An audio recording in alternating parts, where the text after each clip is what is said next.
আগরতলার সহকারী হাইকমিশনে হামলার প্রতিবাদে ঢাকায় বিক্ষোভ, আইন উপদেষ্টার নিন্দা, সার্বভৌমত্বের জন্য হুমকি বললেন মির্জা ফখরুল, ভারতের দুঃখ প্রকাশ। পুতের কাছে গেছি, যায়া দেখি আমার পুতের হাত নাই। তারা হয়তো জানে না আমরা এই দেশের জন্য এর থেকেও বড় কিছু ত্যাগ করার জন্য রাজি ছিলাম। শাসকের বুলেটে অসহনীয় পরিণতি, জুলাই বিপ্লবে আহতদের সামনে অনিশ্চিত ভবিষ্যতের হাতছানি, কৃত্রিম অঙ্গ সংযোজনে কিছুটা আশার আলো। হাসিনা সরকারের মন গড়া উন্নয়ন তথ্যে ভর করেই উত্তরণের পক্ষে মত শ্বেতপত্র প্রণয়ন কমিটির। সুবিধা হারানোর ভয় না করে থাকা উচিত গ্র্যাজুয়েশনের পথে, আরও বিচার বিশ্লেষণের পরামর্শ ব্যবসায়ীদের। নিরাপত্তা ঝুঁকি ও পণ্য চুরি ঠেকাতে এফসিএল কন্টেইনার অবজকে পাঠানোর সিদ্ধান্ত। চট্টগ্রাম বন্দর কর্তৃপক্ষের সক্ষমতা না বাড়িয়ে পদক্ষেপ নেয় জটিলতার আশঙ্কায় ব্যবসায়ীরা। সকালের সময় সঙ্গে আছে আমি মাহাদ ইসলাম ধ্রুব। ভারতের আগরতলায় বাংলাদেশের সহকারী হাইকমিশনে হামলার ঘটনায় বিক্ষোভ করেছে বাংলাদেশের ছাত্র জনতা। ঢাকা বিশ্ববিদ্যালয় ও চট্টগ্রামে বিক্ষোভে অংশ নেন শিক্ষার্থী ও সাধারণ মানুষ।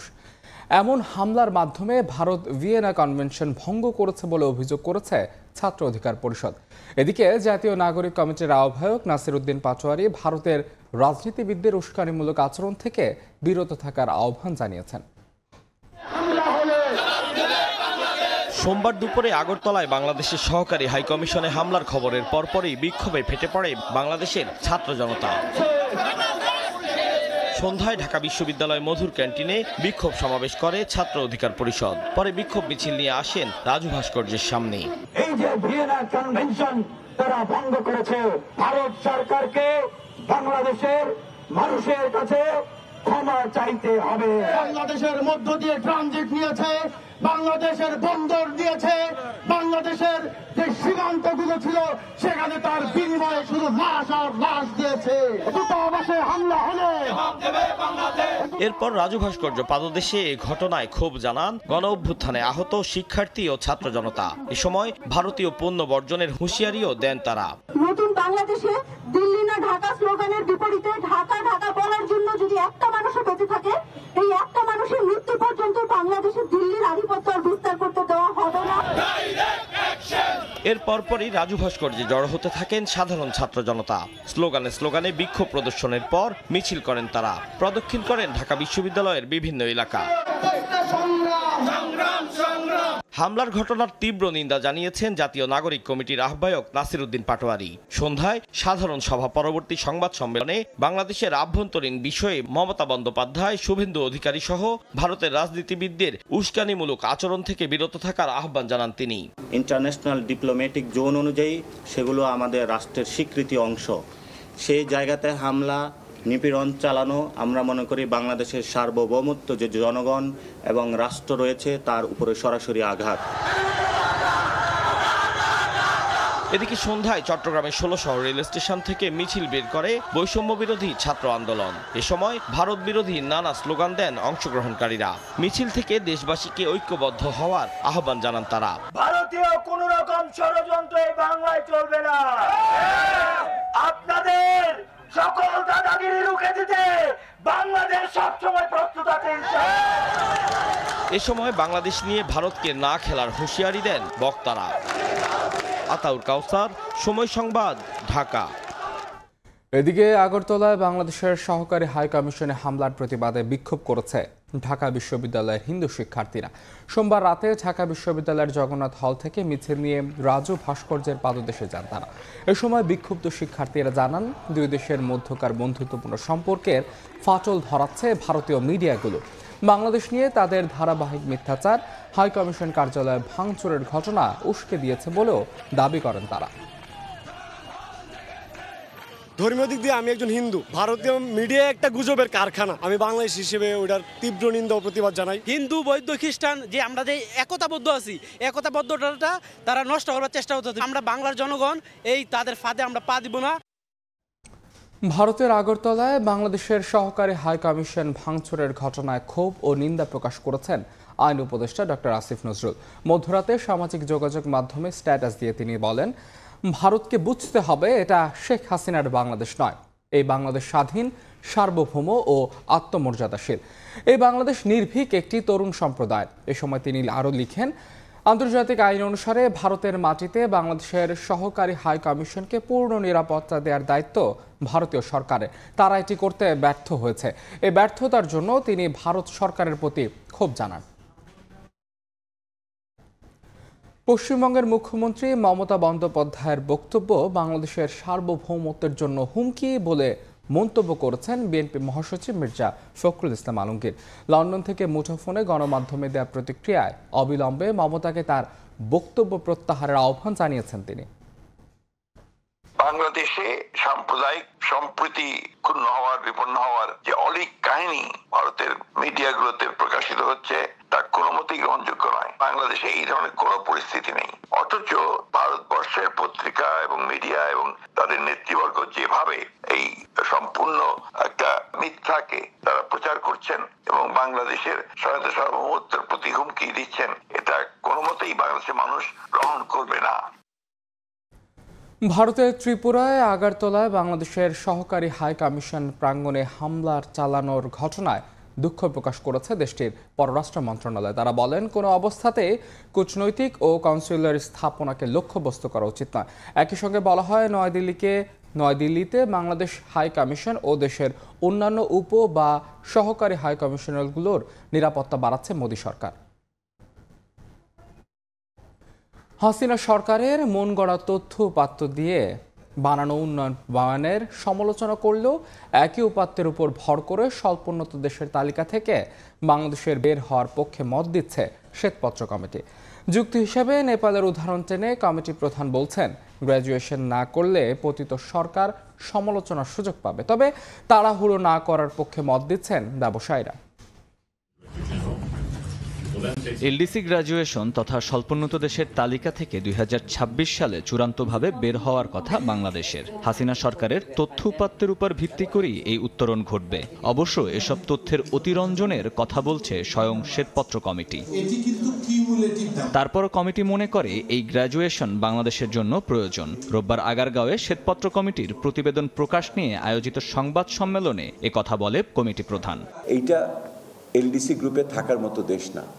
এটা কোনোভাবেই মিলে না। আমাদের যে সক্ষমতা, যোগ্যতা, কার্যকারিতা, আয়তন, এইটা দিয়ে এখানে এলডিসিতে থাকার কোনো কারণ নেই। যদি কোনো কারণে এলডিসিকে আপনারা এই মুহূর্তে আগামী বছর আমরা না করি 2026-এ, তাহলে প্রথম কথাটা কি হবে?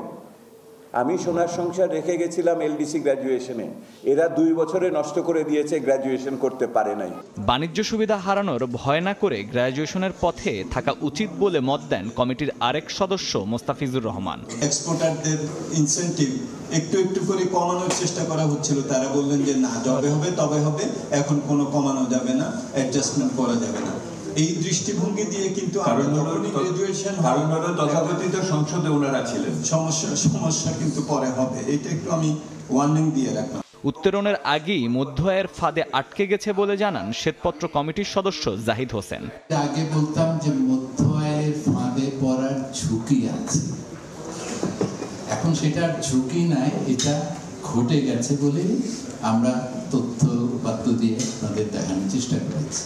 এলডিসি গ্র্যাজুয়েশন থেকে উত্তরণে তাড়াহুড়ো না করে তথ্য উপাত্ত নিয়ে আরো বিচার বিশ্লেষণ করার পরামর্শ ব্যবসায়ীদের। আমরা কখনোই গরিব দেশ হিসেবে পরিচিত হতে চাই না, বাট এমন কিছু করা উচিত হবে না যে আমরা গরিব থাকা অবস্থায় আমরা নিজেদেরকে বড়লোক দাবি করলাম, সুযোগ সুবিধা বন্ধ হয়ে যাওয়ার কারণে আমরা আসলে গরিব থেকে আরো বেশি গরিব হয়ে গেলাম। পলিটিক্যালি সিদ্ধান্ত না নিয়ে সত্যিকারের অর্থনৈতিক বাস্তবতার উপরে নেওয়া উচিত ছিল। এলডিসি থেকে বের হয়ে গেলে বাংলাদেশের জন্য বাণিজ্য সুবিধার পাশাপাশি স্বল্প সুদে ঋণ গ্রহণের সুযোগও সংকুচিত হয়ে আসবে। অর্থনীতি তো হয় সাদা হয় কালো হয় না। মহির মারুফ, সময় সংবাদ, ঢাকা। নিরাপত্তা ঝুঁকির পাশাপাশি কার্গো চুরি ঠেকাতে বছরে 25 লাখের বেশি এফসিএল কন্টেইনার শেডের পরিবর্তে বেসরকারি অফডকগুলোতে পাঠানোর সিদ্ধান্ত নিয়েছে চট্টগ্রাম বন্দর কর্তৃপক্ষ। পৃথিবীর কোনো বন্দরের শেড থেকে পণ্য ডেলিভারির বিধান না থাকলেও ঝুঁকি নিয়ে একমাত্র চট্টগ্রাম বন্দর এই কাজ করে আসছিল। তবে অফডকগুলোর কন্টেইনার হ্যান্ডেলিং সক্ষমতা না বাড়িয়ে বন্দরের এমন সিদ্ধান্তে বড় ধরনের জটিলতার আশঙ্কা ব্যবসায়ীদের। শাখাউত ত্রিপুর ক্যামেরায় বিস্তারিত জানাচ্ছেন কমল দে। পণ্য ডেলিভারি নিতে প্রতিদিন 4 থেকে 5,000 ট্রাক কাভার্ড ভ্যান যেমন চট্টগ্রাম বন্দরে ঢুকে যানজটের সৃষ্টি করছে, তেমনি যানবাহনগুলোর সঙ্গে 10 থেকে 12,000 ড্রাইভার, হেল্পার এবং কর্মচারী চট্টগ্রাম বন্দরকে নিরাপত্তা ঝুঁকির মধ্যে ফেলছে। অবশেষে এই ঝুঁকি কমানোর পাশাপাশি পণ্য চুরি ঠেকাতে সব ধরনের FCL কন্টেনার অফ ডক থেকে খালাস দেওয়ার সিদ্ধান্ত নিয়েছে বন্দর কর্তৃপক্ষ। নৌ পরিবহন মন্ত্রণালয়ের সচিবের কাছে পাঠানো এক চিঠিতে তুলে ধরা হয়েছে বন্দরের অভ্যন্তরে FCL কন্টেনার খালাস দিতে গিয়ে জটিলতা সৃষ্টির নানা তথ্য। বন্দরের অভ্যন্তরে এই সকল যানজট এবং হ্যাজার্ডগুলা না করার জন্য আমরা কাস্টমস কর্তৃপক্ষকে চিঠি দিয়েছি যাতে সবগুলা কন্টেনার অফডক থেকে ডেলিভারির পারমিশন দেওয়া হয়। আমদানি রপ্তানি বাণিজ্যে গতি আনতে 1 দশক আগে বন্দরের পাশাপাশি চালু হয়েছিল 21টি অফডক। অফডকগুলো বছরে 6 থেকে 7 লাখ রপ্তানি কন্টেনার এবং 3 লাখ আমদানি কন্টেনার হ্যান্ডেলিংয়ের সক্ষমতা রয়েছে।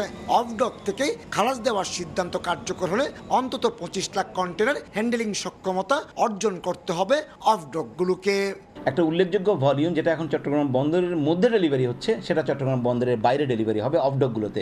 এতে কিন্তু সামগ্রিক অপারেশনাল কার্যক্রমের গতিশীলতা অনেক বৃদ্ধি পাবে। তবে নতুন অফডক নির্মাণ না করে বন্দরের এই সিদ্ধান্ত কার্যকর করা হলে তৈরি পোশাক খাতকেই সবচেয়ে বেশি ভোগান্তিতে পড়তে হবে বলে আশঙ্কা ব্যবসায়ীদের। একই সঙ্গে অনুমোদনের অপেক্ষায় থাকা অফডকগুলোকে অনুমতি দিয়ে জটিলতা নিরসনের কথা বলছেন শিপিং ব্যবসায়ীরা। অবশ্য নগরীর গুরুত্বপূর্ণ সড়কগুলোতে যানজট সৃষ্টির জন্য বন্দরকে কেন্দ্র করে গড়ে ওঠা অফডকগুলোকেই দায়ী করা হয়। এক্সপোর্টটা খুবই সেন্সিটিভ ইস্যু। এখানে আমরা 1 ঘন্টা ডিলে হলেও আমার ভেসেলটা মিস করি। অতএব এই সক্ষমতা দিয়ে কোনোভাবে তাদেরকে ইম্পোর্ট দেওয়া উচিত হবে না। এই মুহূর্তে সহজ সত্ত্বে অফডকের অনুমতি দিতে হবে। তারা যেন নিয়মেভাবে আইন মেনে যেন তারা অফডক তৈরি করতে পারে। চট্টগ্রাম বন্দর 2023-24 অর্থ বছরে 31,68,000 টিউএস কন্টেনার এবং 12 কোটি 32 লাখ মেট্রিক টন বাল্ক পণ্য হ্যান্ডেলিং করেছে। চট্টগ্রাম বন্দর বছরে গড়ে আমদানি রপ্তানি পণ্য বোঝায় 32 লাখ কন্টেনার হ্যান্ডেলিং করছে। এর মাঝে মাত্র 7 থেকে 8 লাখ কন্টেনার প্রক্রিয়াজাত করছে 21টি বেসরকারি অফডক। নতুন নিয়ম অনুযায়ী অন্তত 25 লাখ কন্টেনার প্রক্রিয়াজাত করতে হবে এই 21টি অফডককে, যা তাদের সক্ষমতা নেই। এই অবস্থায় আমদানি রপ্তানি কাজে গতি আনতে যেমন অফডকের সংখ্যা বাড়াতে হবে, তেমনি সংযোজন করতে হবে অত্যাধুনিক যন্ত্রপাতি, এমনটি বলছেন বন্দর ব্যবহারকারীরা। চট্টগ্রামের এসাক ব্রাদার্স থেকে কমল দে, সময় সংবাদ। শস্য গুদাম ঋণের নিয়ম অনুযায়ী সংরক্ষিত পণ্য মূল্যের 80% ঋণ সুবিধা পাবেন কৃষক। তবে রংপুর বিভাগের বেশিরভাগ এলাকায় এই আইনের বাস্তবায়ন নেই, এমনকি অনেক এলাকার কৃষক জানেনই না এই সুবিধা সম্পর্কে। কৃষক নেতারা বলছেন প্রচারণা না থাকায় বঞ্চিত হচ্ছে চাষি। নাজমুল ইসলামের সাথে রিপোর্ট। কৃষি বিভাগের তথ্য মতে রংপুর মিঠাপুকুর উপজেলার বৈরাতিহাট গুদামের সুফলভোগী কৃষকের সংখ্যা 830 জন। তবে গুদাম চালুর শুরুর দিকে কিছু দানাদার জাতীয় শস্য সংরক্ষণ করলেও বিগত কয়েক বছর ধরে কৃষকরা এই গুদামে তেমন খাদ্যশস্য রাখেন না। গুদামে ধান, গম, ভুট্টা, সরিষা, বাদাম, ডালসহ দানাদার শস্য 100 কেজিতে 10 টাকা মাসিক ভাড়া দিয়ে সংরক্ষণ করতে হয়। একই সঙ্গে গুদামে রাখার জন্য শস্যের বাজার মূল্যের 80% ঋণ সুবিধা পাওয়ার কথা কৃষকদের। তবে রংপুর বিভাগের 35টি গুদামে এই কার্যক্রম পরিচালিত হলেও বেশিরভাগ কৃষকই এই কার্যক্রমের সুফল সম্পর্কে জানেন না। গোডাউন যখন হয় তখন এক ফিরে মানুষের ধান রাখছিল, পরে যার যার ধান তাই নিয়ে গেছে। কেউ জানেই না এখানে মাল রাখলে কি সুবিধাটা আছে। কৃষকরা যে এখানে ধান রাখবে, কেন রাখবে, কি কারণে রাখবে, তাদের সুযোগ সুবিধা একটা ক্যাম্পিং এর দরকার। এই ক্যাম্পিং আমরা 2-4 বছরও দেখিনি। কৃষক নেতারা বলছেন প্রচারণা চালানো না হলে সরকারের এই কার্যক্রম প্রান্তিক কৃষকদের কোনো কাজে আসবে না। সরকারের পক্ষ থেকে যদি বিনা সুদে এই কার্যক্রমটা অনেক বেশি তারা দায়িত্ব নিয়ে প্রচার প্রপাগান্ডায় তারা নামে, তাহলে কিন্তু কৃষক প্রত্যক্ষভাবে সহজে পাবে। তবে কৃষি বিভাগের দাবি প্রান্তিক ও মাঝারি কৃষকদের সুফল দিতে কাজ করছেন তারা। প্রয়োজনের তুলনায় এটা সম্প্রসারণ করা সম্ভব হয়নি, বা তারপরও আমাদের স্যাররা মাঝে মধ্যে এটা নিয়ে সম্প্রসারণের জন্য চিন্তা ভাবনা করে আসতেছেন। যদি সম্প্রসারিত হয় তা আমি মনে করি যে এটা কৃষকের জন্য আরও ব্যাপকভাবে এটা কৃষকের উপকারে আসবে। 70-এর দশকে চালু হওয়া এই প্রকল্প 1995 সাল থেকে দেখভাল করছে কৃষি বিপণন অধিদপ্তর। এই কার্যক্রম ঢিমে তালে চললেও নতুন করে 17টি গুদাম নির্মাণ প্রস্তাবনার পাশাপাশি বাতিলকৃত 20টি গুদাম মেরামতের পরিকল্পনা করছে কর্তৃপক্ষ। নাজমুল ইসলাম নিশাত, সময় সংবাদ, রংপুর। জনপ্রতিনিধিদের অপসারণের পর ঝিমিয়ে পড়েছে রংপুর সিটি কর্পোরেশনের নিবন্ধন শাখার কার্যক্রম। এ কারণে জন্ম ও মৃত্যু নিবন্ধন কিংবা সংশোধনের জন্য নগরবাসীকে দীর্ঘ অপেক্ষা করতে হচ্ছে। এছাড়া স্থানীয় সরকার মন্ত্রণালয়ের কাছে প্রায় ৬৮ লাখ টাকা রাজস্ব বকেয়া পড়েছে সিটি কর্পোরেশনে। এত সংকট থাকলেও নির্বিকার কর্তৃপক্ষ। তারিকুল ইসলামের ছবিতে আব্দুর রশিদ জীবনের রিপোর্ট। প্রতিদিনে এমন ভিড় লেগে থাকে রংপুর সিটি কর্পোরেশনের নিবন্ধন শাখায়। জন্ম ও মৃত্যু নিবন্ধন, নাগরিক ও ওয়ারিশন সনদ উত্তোলন কিংবা সংশোধনের জন্য নগরবাসীকে দীর্ঘ সময় অপেক্ষা করতে হয়। নগরবাসীর অভিযোগ, জনপ্রতিনিধিদের অপসারণের পর থেকে সেবা পেতে চরম ভোগান্তিতে পড়তে হচ্ছে তাদের। সরকার রাজস্ব নির্ধারণ করে দিলেও সিটি কর্পোরেশনের নিবন্ধন শাখায় রাজস্ব বাকি ৬৭,৬৪,৯০০ টাকা। দীর্ঘদিনেও বকেয়া পরিশোধ না করায় সার্ভারে নিবন্ধন সীমিত করে দেয় স্থানীয় সরকার মন্ত্রণালয়। এতে ভোগান্তি আরও বেড়েছে। মৃত্যু সনদ করতে গেলে কোথাও কিন্তু ওয়ারিশনের কথা উল্লেখ নাই, কিন্তু ওনারা ওয়ারিশন ছাড়া মৃত্যু সনদ জমা নিবে না। ৯ নং ওয়ার্ডে যিনি দায়িত্বরত যিনি ছিলেন, উনি আজকে আসে কালকে আসে, মানে আসে না, আবার হচ্ছে ওনাকে ফোন দেওয়া হয়, ওনাকে হচ্ছে ফোনের মধ্যেও পাওয়া যায় না। 2 দিনে 4 দিনেও আসি ঘুরি যাই, ফোন দিলে পরে কথা বলবো, এইভাবে আমাকে হয়রানি করতেছে। নাগরিক সমাজের প্রতিনিধিরা বলছেন, সমস্যা সমাধানে দ্রুত ব্যবস্থা না নিলে জনদুর্ভোগ আরও প্রকট আকার ধারণ করবে। স্থানীয় প্রত্যেকটা ওয়ার্ডে গ্রহণযোগ্য একজন ব্যক্তিকে বাছাই করে তাকে যদি এই দায়িত্বটা দেওয়া হয় আর তার সাথে যদি সিটি কর্পোরেশন সমন্বয় করে, আমার মনে হয় এই দুর্ভোগ থেকে সিটি কর্পোরেশনবাসী বা নগরবাসী রক্ষা পাবেন। আপনি আমার সময় নিয়ে আসেননি তো, তাই না? আমি 12:30 ওঠার কথা দেখলাম, কোনো একটা বাজে। এ নিয়ে জানতে চাইলে ক্যামেরার সামনে কোনো কথা বলতেই রাজি হননি প্রতিষ্ঠানটির প্রধান নির্বাহী কর্মকর্তা। আব্দুর রশিদ জীবন, সময় সংবাদ, রংপুর।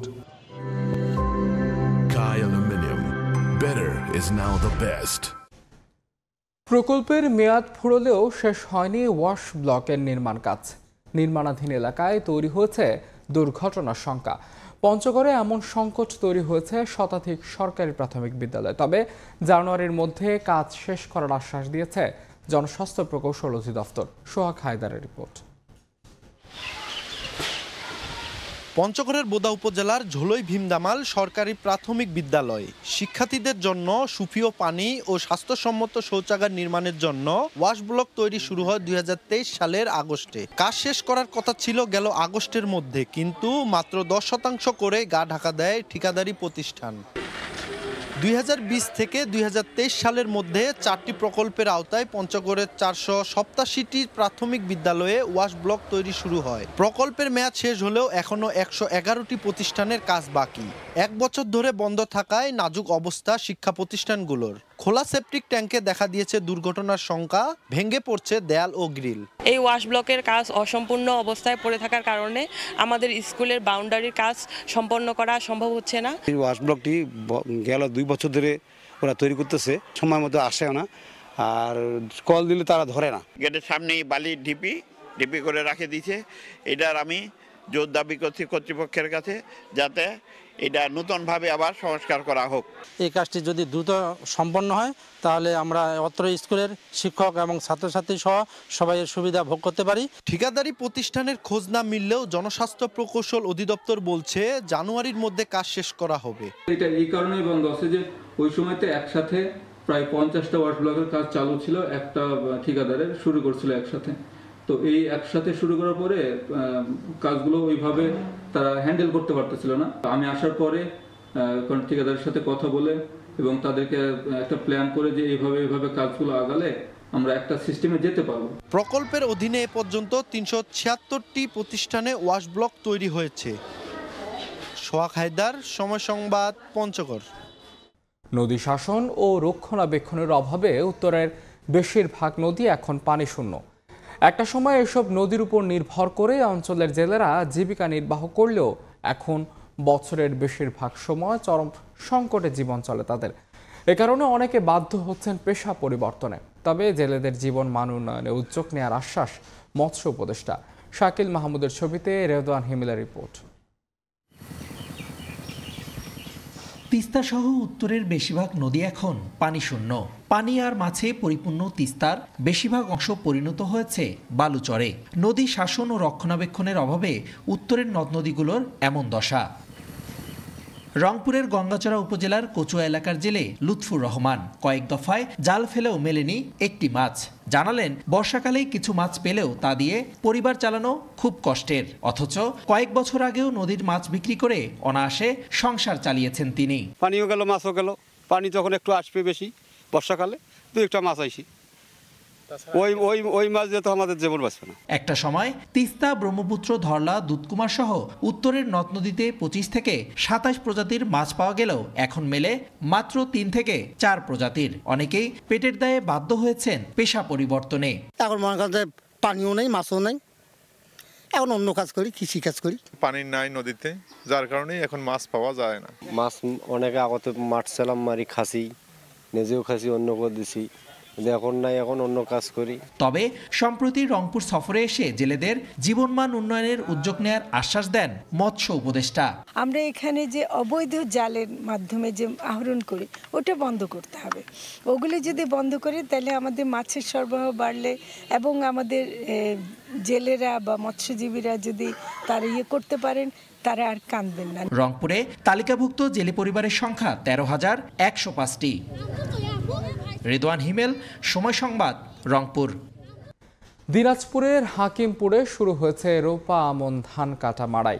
কৃষকরা জানান, আবহাওয়া অনুকূলে থাকায় ধানের ভালো ফলনের সঙ্গে সঙ্গে দামও মিলছে। তবে সার ও কীটনাশকের দাম বেড়ে যাওয়ায় লাভ কমেছে। এতে সংসার চালানো কঠিন হয়ে পড়েছে। কৃষি বিভাগের আশা, আগামীতে ধানের আবাদ আরও বাড়বে। শফিকুল ইসলাম শফিকের পাঠানো তথ্য, ছবিতে রিপোর্ট। বিস্তীর্ণ মাঠ জুড়ে সোনালী ফসল, ধানের ভারে নুয়ে পড়া এক একটি গাছ যেন কৃষকের হাড়ভাঙা খাটুনির স্বীকৃতি। দিনাজপুরের হিলিতে পাকা ধান ঘরে তুলতে ব্যস্ত কৃষকরা। তারা জানান, অনুকূল আবহাওয়া এবং রোগবালাই ও পোকার আক্রমণ না থাকায় ভালো ফলন হয়েছে। বিঘার প্রতি ধান মিলছে 16 থেকে 20 মন, প্রতি মন বিক্রি হচ্ছে 1400 টাকা দরে। সে হিসাবে প্রতি বিঘায় লাভ হচ্ছে 10 থেকে 13,000 টাকা। চাউল 55-60, এত দাম হলে তো আমাদের মনে করেন যে 500 টাকা লেবারই হাজিরা দিতে করতে হয় না। তো গতবারে দিয়েছে 500 টাকা, এবারও 500 টাকা, এই করে পোষাবে আমার। তবে একদিকে শ্রমিকের মজুরি বেশি, তার উপর সার ও কীটনাশক কিনতে গুনতে হচ্ছে বাড়তি খরচ। এতে লাভের টাকা উঠলেও খরচ শেষ করে সংসার চালাতে বেগ পেতে হচ্ছে কৃষকদের। এবারে আমাদের খরচ বেশি হয়েছে, অন্যান্য বছর ওষুধ এইবারে দাম বেশি, সারের দাম তো বেশি। ফলন মোটামুটি ভালো আছে, তারপরে খুব একটা পত্তা হবে না। ধানের দাম যে হিসাবে হচ্ছে তাতে আরো বেশি হওয়ার দরকার। আগামীতে ধানের আবাদ আরো বাড়বে বলে আশা কৃষি বিভাগের। আশা করছি যে আগামী মৌসুমে যদি এরকম আবহাওয়া ভালো থাকে তাহলে কৃষক ভাইরা তাদের ধানের ফলনটা কাঙ্ক্ষিত পাবে। তো আমাদের কৃষি বিভাগে যে প্রচারণাগুলো, সেগুলো আমাদের মাঠ পর্যায়ে উপসহকারী যে কৃষি কর্মকর্তাগণ আছেন তারা সেটা প্রচারণা চালিয়ে যাচ্ছেন। চলতি মৌসুমে হাকিমপুর উপজেলায় ৮,১১৭ হেক্টর জমিতে রোপা আমন ধান চাষ হয়েছে। উৎপাদনের লক্ষ্যমাত্রা ধরা হয়েছে ২৮,৮১৫ টন। সময় সংবাদ, হিলি। আলুর বীজ কিনতে গুনতে হচ্ছে বাড়তি টাকা, সেই সঙ্গে পাল্লা দিয়ে বাড়ছে সার ও কীটনাশকের দাম। এরপরও বাড়তি লাভের আশায় আগাম আলু চাষে ঝুঁকছেন হিলের কৃষকরা। উৎপাদন খরচ বেড়ে যাওয়ায় লাভের অঙ্ক নিয়ে দুশ্চিন্তায় তারা। আমদানি নির্ভরতা কমাতে আলু চাষে সব ধরনের সহযোগিতার আশ্বাস দিয়েছে কৃষি বিভাগ। শফিকুল ইসলাম শফিকের পাঠানো তথ্য, ছবিতে রিপোর্ট। মাঠে মাঠে আলু আবাদে ব্যস্ত কৃষক। কেউ আগাছা পরিষ্কার করছেন, কেউ বা ছিটাচ্ছেন সার। এক বুক আশা নিয়ে কাকডাকা ভোর থেকে সন্ধ্যা অবধি চলছে ক্ষেত পরিচর্যার কাজ। আমনে ভরেছে গোলা। এবার বোরো রোপণের আগে আগাম আলু আবাদ করছেন হিলির কৃষকরা। আমন ধান উঠায় নেওয়ার পর জমি পড়ে থাকে, এজন্য একটু বিঘা 3 আবার লাগাচ্ছি। গতবার 1 বিঘা লাগাইছিলাম, এবার আল্লাহ দিলে 4 বিঘা লাগাইছি। কৃষকরা বলছেন, আলুর বীজের পাশাপাশি পাল্লা দিয়ে বাড়ছে সার কীটনাশকের দাম, বাড়তি শ্রমিকের মজুরিও। প্রতিকূলতা সত্ত্বেও আলুর আবাদ বাড়াতে আগ্রহী স্থানীয়রা। বীজের দাম তো খুব বেশি, বীজ পাওয়া যাচ্ছে না ঠিক মতো, আবার সারের দামও তো খুব বেশি। সারের দাম বেশি, বীজের দাম বেশি, বুঝছেন। এলা তো টাকা দিয়ে সার তাও যাচ্ছে না বাজারে। মাঝখানে দাম পাতাম না, আবার ছাড়ে দিয়েছি। গত 2 বছর থেকে একটু দাম পাচ্ছি আমরা। কৃষি বিভাগ বলছে আমদানি নির্ভরতা কমাতে আলু চাষে সব ধরনের সহযোগিতা করা হচ্ছে। আলু লাগানো থেকে শুরু করে যেই পরিচর্যাগুলো সময় মতো করতে হবে, সেখানে সার, সেচ, কখন কোন বালাইনাশক প্রয়োগ করতে হবে, সর্বোপরি আমাদের কৃষি বিভাগ থেকেও অফিসের মাধ্যমে পরামর্শগুলো আমরা দিচ্ছি আমাদের কৃষক ভাইদের কাছে। চলতি মৌসুমে দিনাজপুরের হাকিমপুরে 1011 হেক্টর জমিতে আলু আবাদের লক্ষ্যমাত্রা ধরা হয়েছে। এরই মধ্যে 525 হেক্টর জমিতে আলু চাষ হয়েছে। সময় সংবাদ, হিলি। টেকনিক্যাল সেন্টার নির্মাণের জন্য কক্সবাজার জেলা প্রশাসনের কাছে নতুন করে 19.1 একর জমি বরাদ্দ চেয়েছে ফুটবল ফেডারেশন। এর আগে থুনিয়া পালংয়ে জায়গা পেলেও পরিবেশ সংক্রান্ত ইস্যু থাকায় তা বাতিল হয়। এবার রামু উপজেলার রশিদনগর ইউনিয়নের মহাসড়কের কাছে এই জায়গা বরাদ্দ চেয়েছে ফুটবল ফেডারেশন। বেশ লম্বা সময় ধরে ঝুলে আছে কক্সবাজারে বাফুফের টেকনিক্যাল সেন্টার প্রজেক্ট। ফিফা থেকে অর্থ বরাদ্দ হয়ে আছে ঠিকই, কিন্তু সুবিধাজনক জায়গা না পাওয়ায় এই স্থবিরতা। এর আগে খুনিয়া পালংয়ে একটি জায়গা নির্ধারণ করা হলেও পরিবেশবাদী সংগঠনের আপত্তির কারণে প্রস্তাবিত জায়গাটি বাতিল করে প্রশাসন। নতুন কমিটি দায়িত্ব নিয়ে গুরুত্বের সঙ্গে নিয়েছে এই টেকনিক্যাল সেন্টার। রামু উপজেলার রশিদনগর ইউনিয়নের মহাসড়কের পাশে 19.1 একরের একটি জায়গা সরজমিনে পরিদর্শন করেছে বাফুফে কর্মকর্তারা। সেটি বরাদ্দ পেতে আবেদন করা হয়েছে কক্সবাজার জেলা প্রশাসনের কাছেও। আমরা সবাই জায়গাটা দেখেছি। এটা একটা সুন্দর ভ্যালির উপরে পুরোটাই সমতল জায়গা এবং এখানে কোনো পরিবেশের ক্ষতি হওয়ার মতো কিছু নেই। আমরা সুন্দরভাবে এখানে বাফুফের যদি জেলা প্রশাসন আমাদেরকে জায়গাটা বরাদ্দ দেয়, আশা করি দিবে, ওনারাও পজিটিভ। আমরা বরাদ্দ পেলে অতি শীঘ্রই আমরা আমাদের কাজ শুরু করতে পারবো।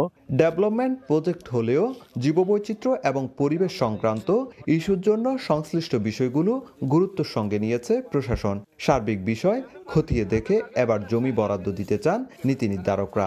জমির আশপাশ বিষয়গুলো সমন্বয় করেই দিতে চান অগ্রগতির প্রতিবেদন। জায়গাটার প্রাথমিক সুইটেবিলিটি আছে, তবে আমরা ডকুমেন্ট অ্যানালাইসিস করে ওনাদের চাহিদাপত্রটা অফিসিয়ালি এখন আমাদের হাতে এসে পৌঁছায়নি। আমি জেনেছি ওনারা অ্যারাউন্ড 19.1 একরের মতো জায়গা ওনারা চান।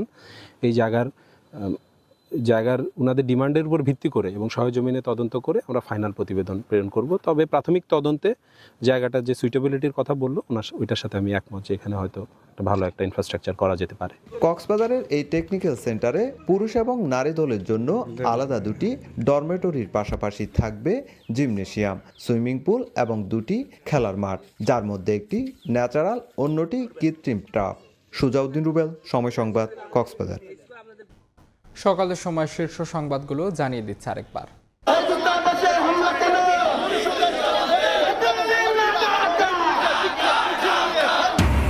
আগরতলায় সহকারী হাই কমিশনে হামলার প্রতিবাদে ঢাকায় বিক্ষোভ, আইন উপদেষ্টার নিন্দা। সার্বভৌমত্বের জন্য হুমকি বললেন মির্জা ফখরুল, ভারতের দুঃখ প্রকাশ। পুতের কাছে গেছি, যায়া দেখি আমার পুতের হাত নাই। তারা হয়তো জানে না আমরা এই দেশের জন্য এর থেকেও বড় কিছু ত্যাগ করার জন্য রাজি ছিলাম। শাসকের বুলেটে অসহনীয় পরিণতি, জুলাই বিপ্লবে আহতদের সামনে অনিশ্চিত ভবিষ্যতের হাতছানি, কৃত্রিম অঙ্গ সংযোজনে কিছুটা আশার আলো।